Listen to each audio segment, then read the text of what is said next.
Yang biasanya sedekah mungkin 1 dinar, Nabi kalau Ramadan jadi 10 dinar gitu loh, bertambah.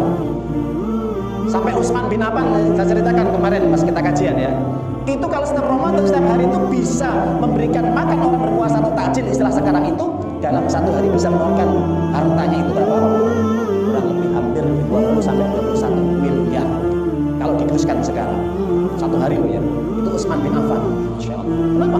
Yazdadu bil khair, bertambah kebaikan. Itu namanya berkah. Makanya diistilahkan bulan yang diberkahi. Jadi kalau orang berpuasa di bulan Ramadan tidak bertambah dia kebaikannya ketaatan kepada Allah, tandanya la yubarik, tidak diberkahi sama Allah.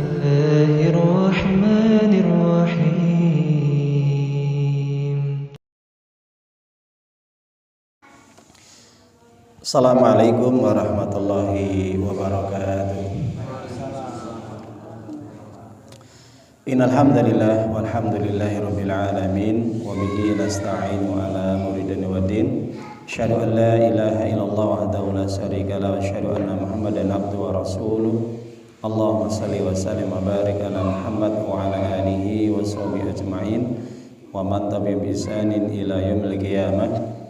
Usikum wa nafsi bitaqwallah faqad fazal muttaqun kama qala Allah taala fi kitabil karim ba'da na'udzu billahi minasyaitonir rajim. Bismillahirrahmanirrahim. Ya ayyuhalladzina amanu taqullaha haqqa tuqatih wa la tamutunna illa wa antum muslimun. Wa qala aidan ya ayyuhalladzina amanu kutiba alaikumus shiyam kama kutiba alal ladzina min qablikum la'allakum tattaqun. Hai orang-orang yang beriman, telah diwajibkan kalian untuk berpuasa sebagaimana kewajiban bagi orang-orang sebelum kalian agar kalian menjadi orang-orang yang bertakwa. Waqala aidan syahrul ramadan alladzi unzila fil qur'an hudan linnasi wa bayyinatin minal huda wal furqan faman syahida minkum syahra falyasum. Bulan Ramadan merupakan bulan diturunkan Al-Qur'an, mengandung petunjuk dan juga keterangan-keterangan tentang petunjuk, beserta juga Al-Quran menjadi pembeda antara yang benar dan yang salah. Barang siapa yang sudah melihat hilal maka hendaknya dia berpuasa. Maka Rasulullah sallallahu alaihi wasallam, Nabi bersabda, man shoma Ramadan imanan wa ihtisaban ghufira lahu ma taqaddama min dhanbihi. Barang siapa yang berpuasa di bulan Ramadan dengan dasar iman dan juga mengharap pahala dan ridha Allah, maka akan diampuni dosa-dosanya. Wa man qama Ramadan imanan wa ihtisaban ghufira lahu ma taqaddama min dhanbi. Siapapun orang yang sholat malam atau sholat tarawih atas dasar iman dan mengharap pahala Allah, maka akan diampuni dosa-dosanya yang telah lalu. Wa man qama lailatal qadri imanan wa ihtisaban ghufira lahu ma taqaddama min dhanbi. Siapapun orang yang melaksanakan sholat di malam hari, sholat tarawih ataupun sholat tahajud di malam bertepatan dengan Lailatul Qadar, maka akan diampuni dosa-dosanya yang telah lalu. Waqala fi haditsil ukhra, dijelaskan dalam hadis yang lain, khairukum man ta'allama al-Qur'ana wa 'allamah. Sebaik-baik kalian adalah yang belajar Al-Quran dan mengamalkannya. Rabbi shrahli sadri wa yassirli amri wa hlul 'uqdatam min lisani yafqahu qawli. Rabbi zidna ilma warzuqna fahma waj'alna minas sholihin. Amma ba'd. Para jamaah Bapak Ibu, para shaimin dan shaimat yang dimuliakan oleh Allah, tidak terasa dengan silih bergantinya waktu di bulan Ramadan ini, Masya Allah, ibadah puasa yang kita kerjakan ini sudah mencapai hari yang ke-16 ya. Jadi sudah masuk pertengahan bulan. Ini 16, hari nanti malam kan malam 17 Bapak ya. Jadi kalau kita lihat sebagian kaum muslimin, sebagian saudara-saudara kita biasanya di bulan Ramadan kalau sudah masuk tanggal 16 malam 17 ya, itu mereka sebagian yaitu memperingati yang namanya nuzulul Quran. Itu Pak mungkin yaitu peristiwa turunnya Al-Quran. Ini sesuai dengan apa yang diturunkan oleh Allah di dalam surat Al-Baqarah ayat 185. yaitu syahrul ramadan alladzi unzila fil Qur'an hudal linnasi wa bayyinatin minal huda wal furqan.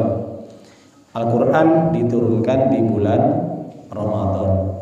Jadi kalau kita sepakat ya, Al-Qur'an diturunkan di bulan Ramadan. Akan tetapi yang menjadi istihadiyah pendapat atau khilafiyah perbedaan dari kalangan para ulama, yang diturunkan Al-Qur'an di bulan Ramadan itu secara keseluruhan atau berangsur-angsur. Nah, ini yang menjadikan khilafiyah. Adapun ketika Al-Qur'an diturunkan secara langsung 30 juz 114 surat, itu sebagaimana yang diterangkan oleh sahabat Abdullah bin Abbas dan juga para ulama tabi'in, Imam Qatadah dan juga Hasan al-Basri, kemudian Sa'id bin Jubair dan yang lainnya, bahwa ketika Al-Qur'an diturunkan yaitu di bulan Ramadan secara langsung 30 juz itu bertepatan pada malam Lailatul Qadar. Jadi malam Lailatul Qadar itu di mana posisinya? Maka malam Lailatul Qadar atau malam-malam ganjil itu posisinya di 10 hari terakhir. Sebagaimana dijelaskan dalam hadis Imam Bukhari, Nabi mengatakan taharrau atau iltamisu Lailatul Qadri fil widril minal asril awakhiri min Ramadan. Carilah, raihlah malam-malam ganjil ya, atau Lailatul Qadar bertepatan pada malam-malam ganjil di 10 hari terakhir di bulan Ramadan. Jadi Lailatul Qadar itu tempatnya posisinya adalah 10 hari terakhir di bulan Ramadan. Jadi kalau nanti malam 17 itu adalah pertengahan.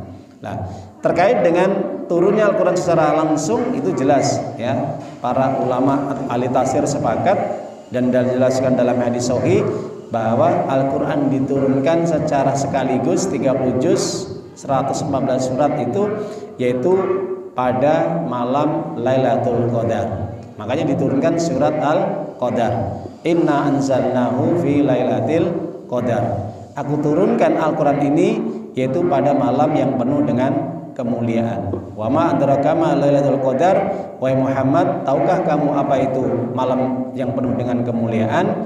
Lailatul Qadri khairum min alfi syahr. Jadi malam Lailatul Qadar itu adalah satu malam yang lebih baik daripada 1000 bulan atau kurang lebih 83 tahun lebih 4 bulan. Artinya ketika orang menjalankan ibadah sholat, taraweh, tahajud, atau sholat sunnah mutlak, atau baca Quran, itikaf, atau sedang ibadah umroh ya di bulan Ramadan, apapun ibadah-ibadah yang lain yang sifatnya sunnah ya, di samping juga dia menjaga sholat yang wajib, sholat maghrib, sholat isya, dan sampai sholat subuh, sampai fajar, maka itu lebih utama, lebih baik daripada dia beribadah selama 1000 bulan dalam satu malam. Nah, kenapa? Karena berkaitan bersamaan dengan turunnya Al-Qur'an dari Lauhul Mahfuz menuju Baitul Izzah. Lauhul Mahfuz menuju Baitul Izzah ini Al-Qur'an diturunkan secara sekaligus 30 juz ya, 30 juz. Nah, baru kemudian ketika Al-Qur'an diturunkan kepada Nabi kita yang mulia Rasulullah SAW secara bertahap dan secara berangsur-angsur, itu lamanya 23 tahun. Nah, pertama kali surat yang diturunkan oleh Allah surat apa? Surat Al-Alaq. Iqra bismi rabbikal ladzi khalaq. Khalaqal insana min 'alaq. Iqra wa rabbukal akram. Alladzi 'allama bil qalam 'allamal insana ma lam ya'lam. Ayat 1 sampai ke 5 ini surat yang pertama diturunkan, hanya 5 ayat di Gua Hira. Di Gua Hira. Yang dimana ketika malaikat Jibril menemui Nabi Muhammad SAW untuk menyampaikan wahyu, yang pertama kali turun adalah surat Al-Alaq.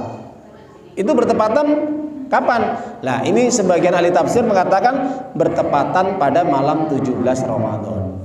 Tanggal 16 pada malam 17 Ramadan. Nah, jadi kalau ada sebagian saudara kita yang memperingati nuzulul Quran, atau kalau bahasa Jawa itu mengeti nuzulul Quran, memperingati, memuliakan ya turunnya Al-Quran, yang dia berpendapat pada pertengahan bulan Ramadan tanggal 16 malam 17 nanti malam, andai kata ini Pak Bu G, itu memperingati nuzulul Quran yang diturunkan oleh Allah melalui malaikat Jibril kepada Nabi Muhammad sallallahu alaihi wasallam ke muka bumi, di bumi ini ya, kepada Nabi, itu memang hanya surat Al-Alaq, yaitu surat Iqra.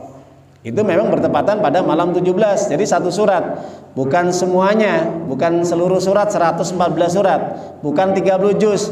Kalau 30 juz berartinya dari Lauhul Mahfuz menuju Baitul Izzah, yang itu bertepatan pada malam-malam ganjil.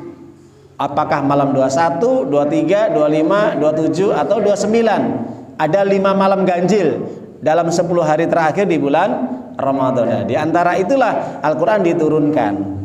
Itu Bapak Ibu ya. Jadi para jamaah Bapak Ibu yang dimuliakan oleh Allah SWT, ini hanya penjelasan-penjelasan yang disampaikan oleh yaitu para sahabat Nabi dan juga para ulama-ulama tafsir dan ulama hadis ya. Tapi meskipun kalau ada yang berpendapat itu diturunkan secara sekaligus 30 juz atau 114 surat pas bertepatan pada malam 17 atau tanggal 16, ya itu silakan. Mungkin ada pendapat yang lain. Ini hanya sifatnya khilafiyah ya.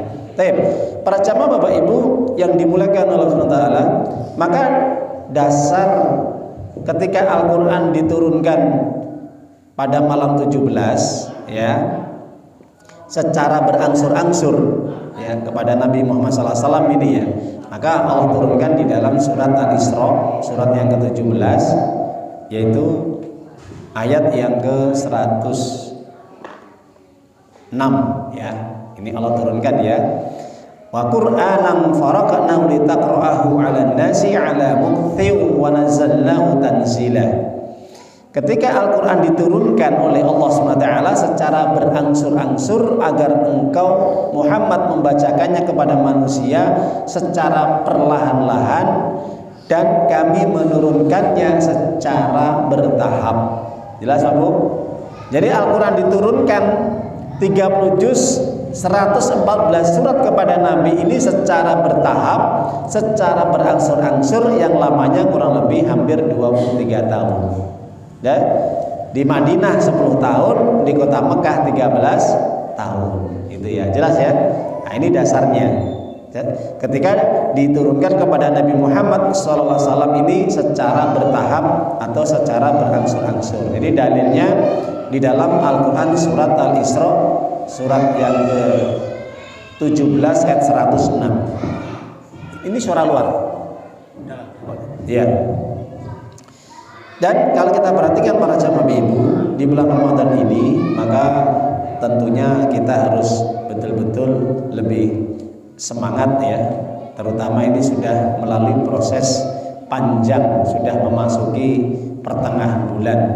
Tidak terasa begitu cepat. Waktu semakin cepat, maka kalau kita tidak memanfaatkan ya, kita akan ketinggalan, akan rugi kita betul ya. Maka di sini saya akan menyampaikan bahwa di antara orang yang beruntung terutama di bulan Ramadan adalah orang yang dia membuat perjanjian, membuat jual beli dengan Allah yang tidak akan pernah rugi, tidak akan pernah bangkrut selama-lamanya.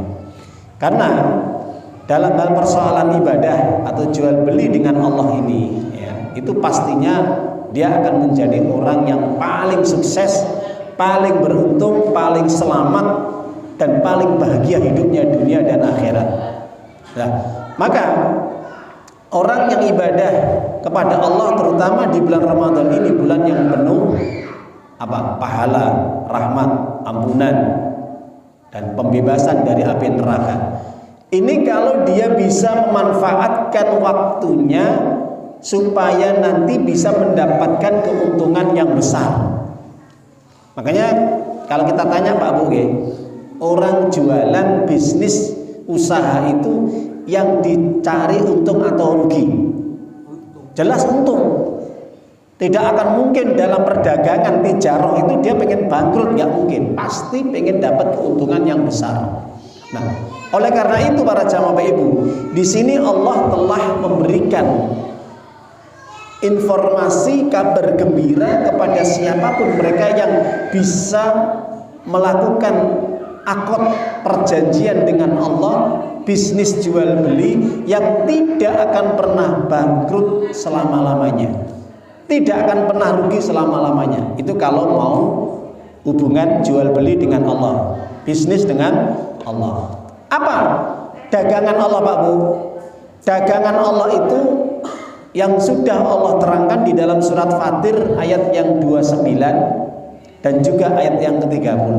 Nah, kita buka surat Fatir surat yang 35 ayat yang 29 dan 30. Nah, di sini Allah katakan, innal ladzina yasluna kitaballah wa aqamus shalah wa anfaqu mimma razaqnahum sirran wa alaniyah wa yarjuna tijaratan lan tabur. Maaf, tidak ada wanya.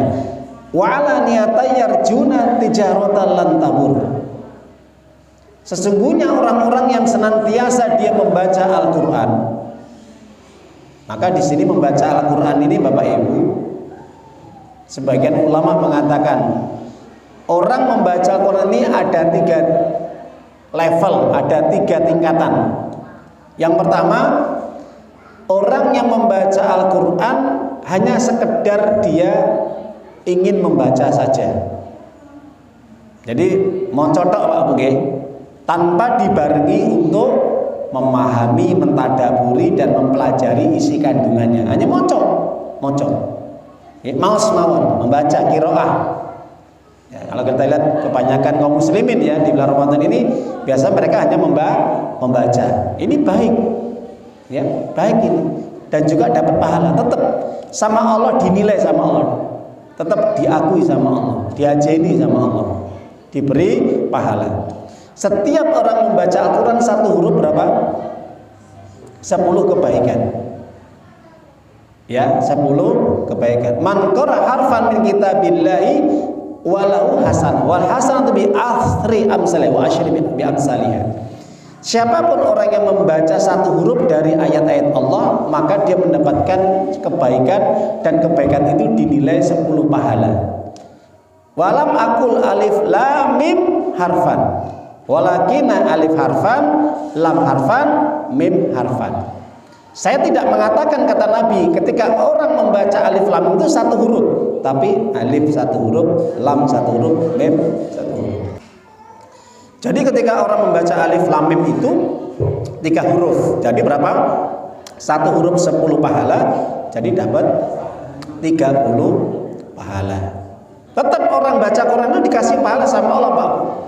Tapi orang ketika membaca Al-Quran hanya sekedar membaca tanpa ada dibarengi dengan pemahaman, tadabbur dan juga hafalan atau pengamalan, maka tetap dikasih pahala disesuaikan dengan niat, disesuaikan dengan niatnya dia. Cuman orang yang sekedar hanya membaca Al-Quran ini digolongkan orang-orang awam, orang-orang yang masih tahapan belajar, jadi awam, bukan orang-orang yang spesial, bukan orang yang khusus atau istimewa, itu orang awam. Jadi siapapun orang yang dia berilmu atau tidak berilmu, itu rata-rata mereka baca Quran. Tapi kebanyakan orang yang tidak berilmu dia tidak paham, karena tidak pernah memahami kandungan Al-Quran, hanya sekedar baca. Tapi tetap sama Allah dihargai Pak, dikasih pahala sesuai dengan niatnya. Innamal a'malu binniyat, sesuai dengan niat yang dia inginkan untuk mencari pahala Allah, bukan ada kepentingan yang lain. Yang kedua, tahapan orang baca Quran adalah mereka yang senantiasa mempelajari isi kandungan Al-Quran, mentadaburi, menghayati, memahami isinya. Seperti apa sih isinya, tafsirnya, asbabun nuzulnya, sebab-sebab ayat itu turun. Pahami betul Pak ya, ayat per ayat. Nah, maka orang yang seperti ini meningkat levelnya. Di samping dia membaca Al-Quran, ugi begitu juga dibarengi ditambah dengan penghayatan, tadabbur, dan juga dipelajari tajwidnya, makhrajnya dan yang lainnya, sampai dia mengerti, oh ternyata Al-Quran itu diturunkan agar kita supaya ini, agar kita menjauhi dari perbuatan ini dan sebagainya. Ada kisah-kisah, ada pelajaran yang bisa diambil. Sehingga apa? Ini bisa meningkatkan kualitas keimanan kita kalau dibarengi dengan penghayatan dan tadabbur. Gak sekedar moco, suaranya bagus, tajwidnya bagus, enggak, tapi paham, ngerti dia isinya. Kalau orang baca saja pinter, banyak anak kecil ya pinter, sudah banyak yang hafid nih, suaranya bagus-bagus mereka. Nah, tapi kalau sekedar orang baca saja suaranya bagus, ini orang awam, bukan orang berilmu. Lah orang yang berilmu itu dia paham, ngerti, meskipun dia tidak banyak hafalannya, meskipun dia ini bacanya juga tajwidnya cukup, tidak mungkin seperti orang-orang yang kiroah yang lagunya itu melengking gitu ya. Nah, itu. Meskipun itu juga dianjurkan ya, memperbagus bacaan Quran. Nah, itu. Nah, maka orang seperti ini termasuk level orang-orang khusus, Pak Bu. Khusus dia, karena sudah meningkat. Kenapa? Karena dia telah mencurahkan tenaga, pikiran untuk bagaimana bisa mengetahui isi kandungan Al-Quran. Masya Allah. Makanya disebutkan di dalam surat Shad, surat yang ke-38 ayat 29. Apa kata Allah? Kitabun anzalnahu ilaik mubarak liyadabbaru ayati wa litadhakkaru ulul albab. Ya. Maka Allah turunkan ayat ini untuk siapa?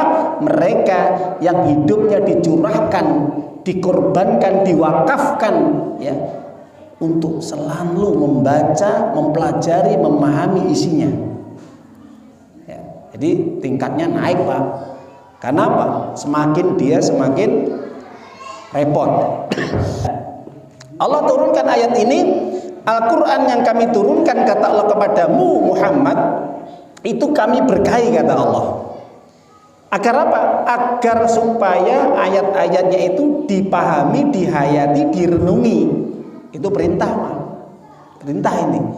Lihat ada baru ayati. Wal tadhakkaru ulul albab, supaya orang yang cerdas, pinter itu mendapat pelajaran. Jadi orang yang bisa menerima pemahaman dari Al-Quran itu orang pinter, Pak. Orang yang bisa menerima nasihat-nasihat dari Allah, keterangan-keterangan dari Allah, hukum-hukum dan perintah larangan, itu orang pinter, Pak. Makanya dikatakan apa? Ulul albab. Di dalam Al-Quran, kata-kata cerdas, akal sehat itu ada dua kalimat. Kalau tidak ulul albab, ulil absor. Ya, jadi di dalam Al-Quran itu Allah menamai orang yang cerdas, orang yang mengerti, orang yang paham, akalnya sehat, mau belajar, mengambil ilmu itu diberi titel ulul albab atau ulil absor. Nah, itu jelas? Oke. Nah, makanya dari sini orang-orang yang mentadaburi, menghayati, memahami isi kandungan Al-Quran itu, mereka predikatnya, derajatnya naik satu tingkat di bawahnya orang awam.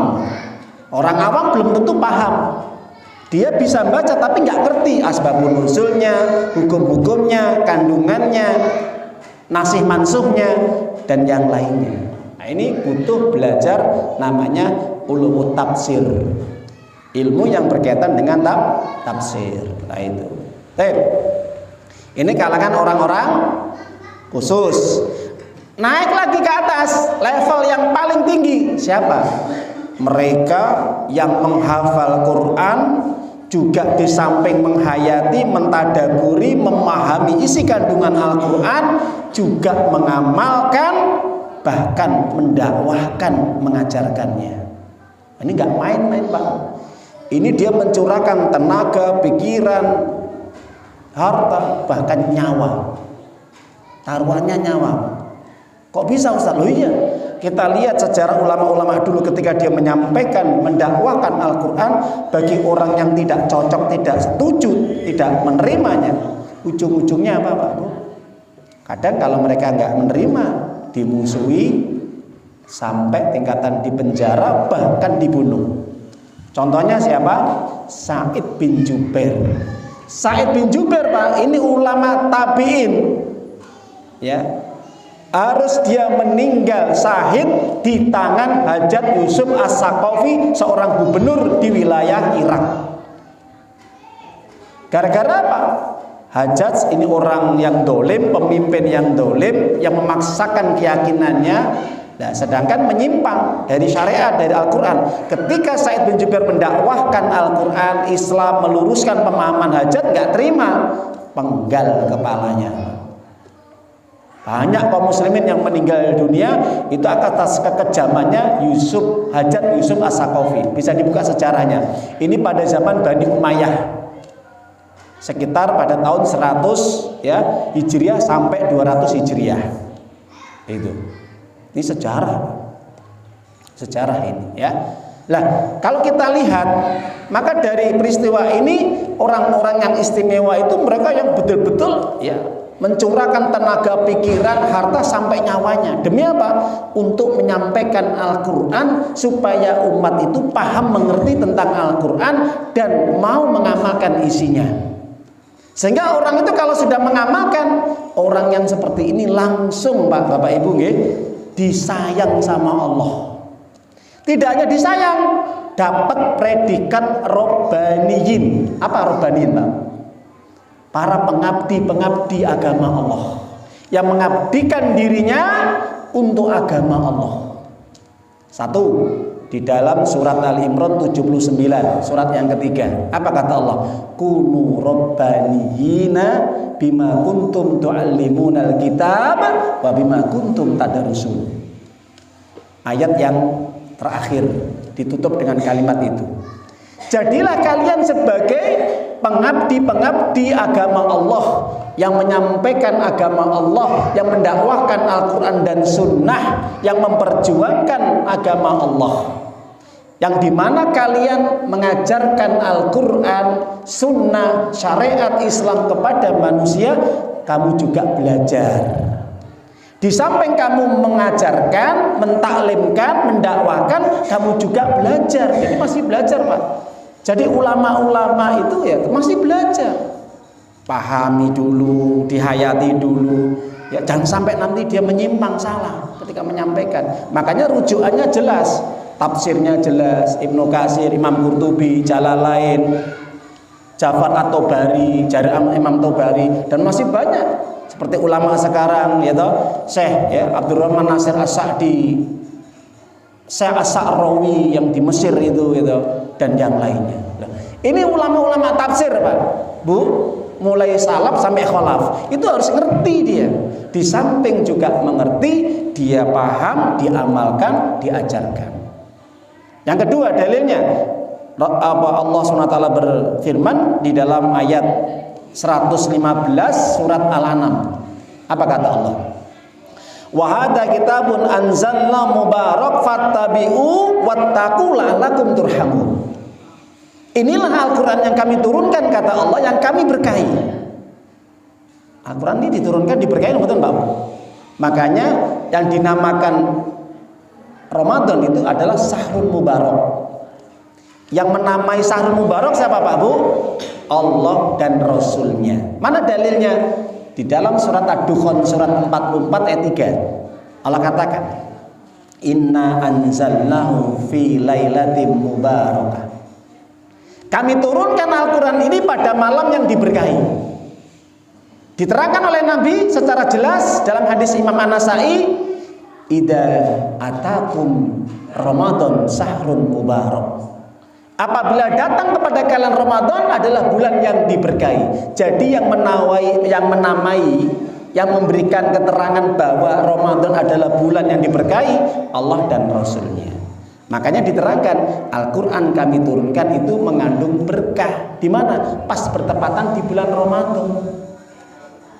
Makanya ketika orang berpuasa di bulan Ramadan kok tidak bertambah kebaikannya, tandanya tidak diberkahi. Tandanya tidak diberkahi. Kenapa? Karena definisi makna berkah itu ada yasdadu bil khair, bertambahnya kebaikan. Mana dalilnya? Hadis Imam Bukhari, Abdullah bin Abbas menceritakan kanan Nabi sallallahu alaihi wasallam yakunu fi Ramadan bil khair. Jadi Nabi itu ketika datang bulan Ramadan bertambah kebaikannya, Pak.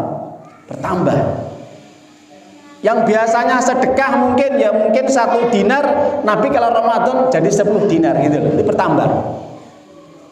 Sampai Utsman bin Affan, saya ceritakan kemarin pas kita kajian ya. Itu kalau setiap Ramadan, setiap hari itu bisa memberikan makan orang berpuasa atau takjil istilah sekarang itu, dalam 1 hari bisa mengeluarkan hartanya itu berapa Pak Bu? Kurang lebih hampir 20 sampai 21 miliar. Kalau dikeruskan sekarang. 1 hari loh ya. Itu Utsman bin Affan. Masya Allah. Kenapa? Yasdadu bil khair, bertambah kebaikan. Itu namanya berkah. Makanya diistilahkan bulan yang diberkahi. Jadi kalau orang berpuasa di bulan Ramadan tidak bertambah dia kebaikannya, ketaatan kepada Allah, tandanya la yubarik, tidak diberkahi sama Allah. Apalagi kalau tetap dalam kemaksiatan, perbuatan dosa, rugi sudah. Man hurima faqad hurima. Barang siapa terhalangi dalam kebaikan, sungguh dia orang paling celaka di bulan Ramadan. Jadi orang yang paling celaka di bulan Ramadan siapa? Mereka yang terhalangi untuk mendapatkan kebaikan. Kenapa? Karena dia tidak mau bertobat dari dosa dan maksiat dan kembali kepada jalan Allah yang lurus.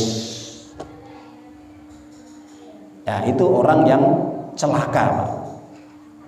Di bulan Ramadan yang harusnya dia itu bertobat, membersihkan diri, semakin bertambah amal ibadahnya, semakin meningkat imannya, semakin gemar dia berbuat kebaikan, kok dia semakin jauh kepada Allah atau dari Allah, maka orang seperti ini orang yang paling celaka. Makanya Nabi mengatakan, rogiba anf, celaka. Siapa ya Rasulullah? Rajul idza dakhala Ramadan Thumma ansalakha falam yukfar lahu. Masuk bulan Ramadan, ternyata di bulan Ramadan dia tidak meningkatkan amal ibadahnya, semangat untuk ibadah kepada Allah, malah tetap dalam kemaksiatan dan perbuatan dosa, dan dia tidak bertobat, maka orang seperti ini tidak mendapat ampunan dari Allah. Jadi kalau orang tidak diampuni apa Pak Bu? Rugi, celaka.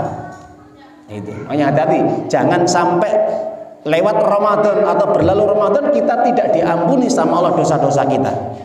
Apalagi kita mendapatkan pahala. Dosa aja nggak diampuni kok dapat pahala. Rugi Pak. Nah, makanya orang-orang yang senantiasa dia ini betul-betul semangat dalam mengamalkan Al-Quran, kata Allah apa? La'allakum turhamun. Kamu akan dirahmati oleh Allah. Ini orang yang istimewa Pak. Masya Allah ya, tingkatannya tinggi ini. Kenapa? Dia sudah mengorbankan pikirannya, tenaganya, hartanya, sampai nyawanya. Nah itu. Nah, ini orang-orang yang berdagang dengan Allah, dia dengan baca Quran. Makanya hari ini kita kalau tidak semangat baca Quran, ya ini rugi sekali. Minimal kita ambil bagian yang orang yang baca Quran, maksimal kita pelajari isinya, tambah lagi ngajar nih, dakwah nih. Kalau pengen levelnya istimewa Pak Bungge di hadapan Allah. Yang kedua, orang yang membuat perdagangan dengan Allah adalah apa? Menjaga sholat 5 waktunya dijaga, terutama berjamaah Pak Bungge.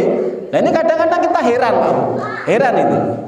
Orang yang semangat sholat tarawih berjamaah, tapi sholat 5 waktunya ditinggalkan. Ini heran ini. Kenapa? Ini orang-orang yang mendahulukan sunnah daripada yang wajib. Kira-kira benar nggak Pak Bu? Sholat 5 waktu berjamaah ditinggalkan, sedangkan dia semangat sholat tarawih berjamaah. Nah ini nggak masuk Pak. Kenapa? Ya, jadi hati-hati. Hendaknya mereka menjaga sholatnya. Yang terakhir adalah sedekah. Sedekah dengan memberikan takjil, nyantuni fakir miskin, anak yatim, orang-orang yang tidak mampu. Insya Allah orang seperti ini akan mulia di hadapan Allah dan beruntung, tidak akan merugi. Itu saja kurang lebihnya yang kami sampaikan pada pembahasan ini. Semoga Allah senantiasa memberikan rahmat, taufik, hidayah kepada kita, dan semoga kita semuanya diberi kesehatan dan bisa ibadah secara istiqomah, kontinu sampai selesai 1 bulan penuh, dan mudah-mudahan kita diterima amal ibadahnya, diberkahi, dan mudah-mudahan mendapatkan malam Lailatul Qadar. Amin ya rabbal alamin. Pada akhirnya kita akhiri majelis ini dengan bacaan alhamdulillahirabbil alamin. Subhanaka Allahumma wa bihamdika asyhadu an la ilaha illa anta astaghfiruka wa atubu ilaik. Dhahabat duma'u wa btallatil uruku wa sabatal ajr insyaallah. Allahumma lakasumtu wa bika amantu wa ala rizqika aftartu bi rahmatika ya arhamar rahimin. Bila taufik wal akhiru da'wana. Assalamualaikum warahmatullahi wabarakatuh. Ayyuhalladzina amanu ittaqullaha haqqa tuqatih wa la tamutunna